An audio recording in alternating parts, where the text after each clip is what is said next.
नमस्कार। कभी ये सोचा है कि कोई शायर जो लफ्ज चुनता है वो सिर्फ लफ्ज नहीं होते, वो तो दरअसल उस जमाने, उस समाज और उस शायर की पहचान का एक खुफिया नक्शा होते हैं। तो आज हम इसी नक्शे के सहारे हिंदी कविता के कई सौ सालों के एक लंबे दिलचस्प सफर पर निकलने वाले हैं। तो सवाल यही है कि किसी कविता की जबान, उसकी भाषा हमें असल में बताती क्या है। देखिए, ये सिर्फ साहित्य में आए बदलावों की कोई सूठी कहानी नहीं है। नहीं, ये तो एक पूरी संस्कृति के बदलने की, उसकी आवाज के बदलने की एक बड़ी ही मजेदार दास्तान है। अच्छा, इस सफर को महसूस करने के लिए चलिए शुरुआत करते हैं 16वीं सदी की इस चौपाई से। जरा सुनिए। सरद चंद निंदक मुख नीके, नीरज नयन भावत जेही के। इसमें एक मिठास है, एक संगीत सा घुल रहा है ना? ये है ब्रज भाषा, उस दौर में भक्ति और प्रेम की जबान।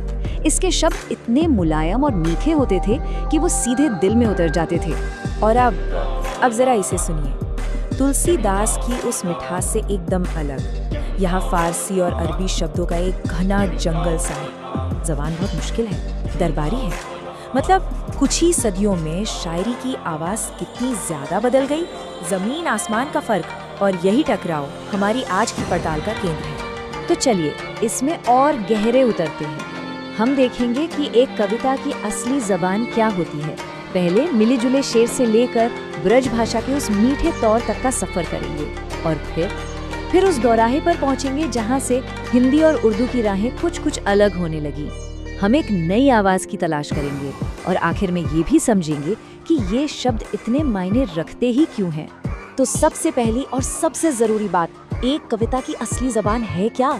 ये सिर्फ कुछ खूबसूरत शब्द नहीं है, ये तो अपने जमाने के समाज, राजनीति और सोच विचार के जिंदा सबूत हैं। हर शब्द एक छोटे से टाइम कैप्सूल जैसा है जो हमें अपने दौर की कहानी सुना रहा है। और इस कहानी को अगर ठीक से समझना है तो हमें वक्त में थोड़ा सा पीछे जाना होगा। चलिए चलते हैं 13वीं सदी में और मिलते हैं उस शख्स से जिसने जबानों के इस संगम की नींव रखी थी। ये हैं अमीर खुसरो। ये सिर्फ एक शायर नहीं थे, बल्कि एक भाषाई और सांस्कृतिक जादूगर थे। वो पहले बड़े शायर थे जिन्होंने दरबार की भारी भरकम फारसी और आम लोगों की हिंदवी बोली, यानी उस जमाने की आम बोलचाल की भाषा के बीच एक पुल बना दिया। अब जरा खुसरो की ये खासियत देखिए। वो एक ही लाइन में ईश्वर के लिए फारसी के शब्द खालिक और वाहिद का इस्तेमाल करते हैं, और ठीक उसी सांस में देसी शब्द सृजनहार और करतार का भी। ये एक शानदार मिसाल है कि कैसे दो अलग अलग दुनियाएं उनकी शायरी में आकर एक हो रही थी। खुसरो के बाद चलिए कहानी में कुछ सदियां और आगे बढ़ते हैं, 16वीं सदी की तरफ। ये भक्ति आंदोलन का वक्त था, एक ऐसी आध्यात्मिक लहर जिसने उत्तर भारत में कविता की भाषा को पूरी तरह से बदल कर रख दिया। इस दौर में तो वही ब्रज भाषा का ही राज था। इसकी जो धुन थी, इसकी कोमलता, वो इसे भक्ति और प्रेम की गहरी भावनाओं को कहने के लिए एकदम सही बनाती थी। आलम यह था कि सदियों तक कविता का मतलब ही ब्रज भाषा हो गया था। सूरदास की इस पंक्ति को बस महसूस कीजिए। शब्दों में एक संगीत है, एक लय है, एक तस्वीर बन जाती है आंखों के सामने। ये ब्रज भाषा की वही मिठास है जिसने इसे कविता के सिंहासन पर बैठाया था। लेकिन ब्रज भाषा का ये मीठा दौर हमेशा कायम नहीं रहा। अब कहानी में एक बहुत बड़ा मोड़ आता है, एक ऐसा दोराहा जहां से कविता की भाषा एक नहीं बल्कि दो अलग अलग रास्तों पर चल पड़ती है। ये समय रेखा हमें एक नजर में पूरा सफर दिखाती है।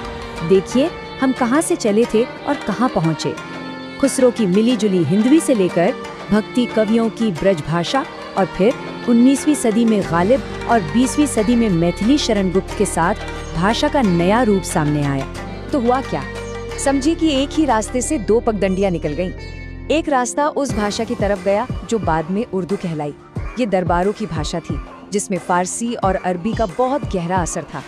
और दूसरा रास्ता, वो एक नए राष्ट्र की भावना से जुड़ा था जिसमें दिल्ली मेरठ के इलाके की बोली खड़ी बोली को एक नई स्टैंडर्ड साहित्यिक हिंदी की शक्ल दी जा रही थी। तो चलिए अब इस दूसरे रास्ते पर चलते हैं और देखते हैं कि ये नई साहित्यिक हिंदी यानी खड़ी बोली कैसे ब्रज की मिठास से अलग एक नए और बदलते हुए भारत की आवाज बन गई। और इस नई आवाज को बुलंद करने वालों में सबसे आगे थे मैथिली शरण गुप्त। उन्होंने ही खड़ी बोली को वो ताकत दी जो सीधी, साफ और पूरे राष्ट्र से बात कर सकती थी। भारत भारती की इन पंक्तियों को सुनिए। यहाँ ब्रज की वो कोमलता नहीं है, यहाँ एक नया आत्मविश्वास है। राष्ट्रीय गौरव की एक साफ और बुलंद आवाज़ है। भाषा एकदम सीधी और असरदार है।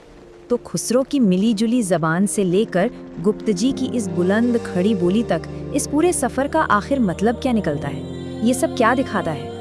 मतलब साफ है, भाषा का ये बदलाव सिर्फ किताबों तक सीमित नहीं था, ये समाज के बदलने का आईना था। हर दौर ने अपनी ज़रूरत और अपनी पहचान के हिसाब से अपनी ज़बान को गढ़ा। ये एक संस्कृति की अपनी कहानी कहने की एक लगातार कोशिश थी, एक एक शेर, एक एक कविता के जरिए। और ये सफ़र आज भी जारी है। ये हमें आज के एक बड़े सवाल पर लाकर छोड़ता है। ज़रा सोचिए, हम सब जो टेक्स्टिंग, मीम्स और इमोजी की भाषा हर रोज़ इस्तेमाल करते हैं, क्या वो हमारी आज की कविता को कोई नई शक्ल दे रही है? हमारी शायरी की ज़बान का अगला सफ़र क्या होने वाला है? ये एक ऐसा सवाल है जिसका जवाब शायद भविष्य की कविता ही देगी।